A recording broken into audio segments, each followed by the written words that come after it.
ሰላም ጤና ይስጥልኝ የተከበራችሁ የህብረት ስራ ማህበራችን ቤተሰቦች መስቀል አደባባይ ነው የምንገኘው። በዚህ ቦታ ላይ 15ኛው የኢትዮ ቻምበር ዓለም አቀፍ የንግድ ትርኢት ተጀምሯል።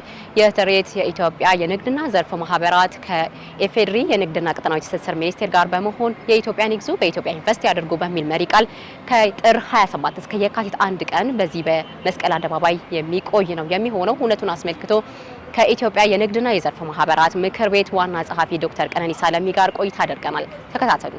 አሁን ያለነው የኢትዮጵያ ንግድና ዘርፍ ማህበራት ምክር ቤት ያዘጋጀው 15ኛው የኢትዮጵያ ይግዙ በኢትዮጵያ ኢንቨስት ያድርጉ በሚል መሪ ቃል የተዘጋጀው 15ኛው የኢትዮ ቻምበር ዓለም አቀፍ የንግድ ትርኢት ላይ ነው። ይሄ ንግድ ትርኢት በኢትዮጵያ ንግድና ዘርፍ ማህበራት ምክር ቤት እና በንግድና ቀጠናዊ ትስስር ሚኒስቴር ተባባሪነት የተዘጋጀ መድረክ ነው። ዓላማውም የኢትዮጵያን ምርት የኢትዮጵያን አገልግሎት በዓለም ደረጃ የማስተዋወቅ ጉዳይ ነው። እንግዲህ የኢትዮጵያ ንግድና ዘርፍ ማህበራት ምክር ቤት በ1939 የተቋቋመ አንጋፋ ኢትዮጵያ ካሏት አንጋፋ ተቋማት ውስጥ አንዱ ነው። ይሄ ተቋም ሲቋቋም 3 ዓላማ ይዞ ነው የተቋቋመ። አንደኛው በኢትዮጵያ ውስጥ ንግድና ኢንቨስትመንት እንዲስፋፋ ለማድረግ፣ ሁለተኛው በግሉና በመንግስት መካከል እንዳገናኝ ድልድይ ሆኖ በኢትዮጵያ ውስጥ የሚወጣው ፖሊሲ፣ ህግ፣ ደንብ፣ መመሪያ ለግሉ ዘርፍ አስቻይ ከባቢን እንዲፈጥር ለማድረግ፣ ሶስተኛው የግሉ ዘርፍ የአቅም ግንባታ ስልጠናዎች መስጠት ነው። እንግዲህ የመጀመሪያውን ዓላማ አስመልክቶ በኢትዮጵያ ውስጥ ንግድና ኢንቨስትመንት እንዲስፋፋ ከማድረግ አኳያ በጣም ብዙ መድረኮች ይዘጋጃሉ።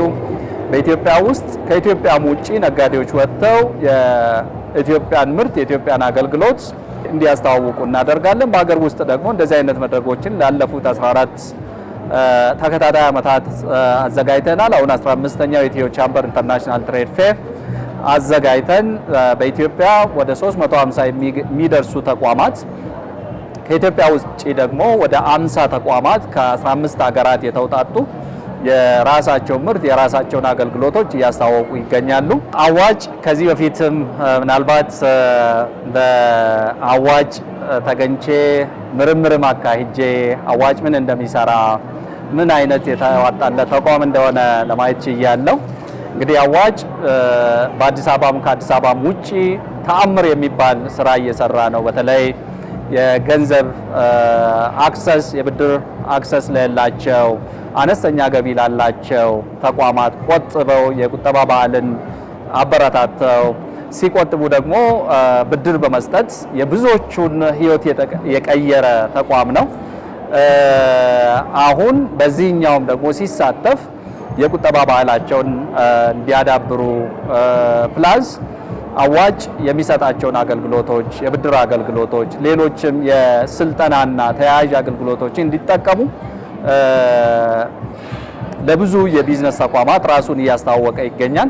የኢትዮጵያ ንግድና ዘርፍ ማህበራት ምክር ቤትም ተባባሪ በመሆን ይሄ ሁነት እንዲሳካ በማድረግ ትልቁን ሚና ተጫውቷል። ስለዚህ በዚሁ አዋጭን ምርጫቸው አድርገው ከአዋጭ ጋር እንዲሰሩ አዋጭን ሄደው እንዲያዩ፣ እንዲቆጥቡ፣ እንዲበደሩና ህይወታቸውን እንዲቀይሩ በዚሁ ጥሬን አስተላልፋለሁ ማለት ነው። የተከበራችሁ የህብረት ስራ ማህበራችን ቤተሰቦች 15ኛውን የኢትዮ ቻምበር ዓለም አቀፍ የንግድ ትርኢትን አስመልክቶ ከዶክተር ቀነኒሳ ለሚ ጋር ያደረግነው ቆይታ የተከታተላችሁትን ይመስል ነበር። አብራችሁን ስለነበራችሁ እናመሰግናለን። ጤና ይስጥልኝ።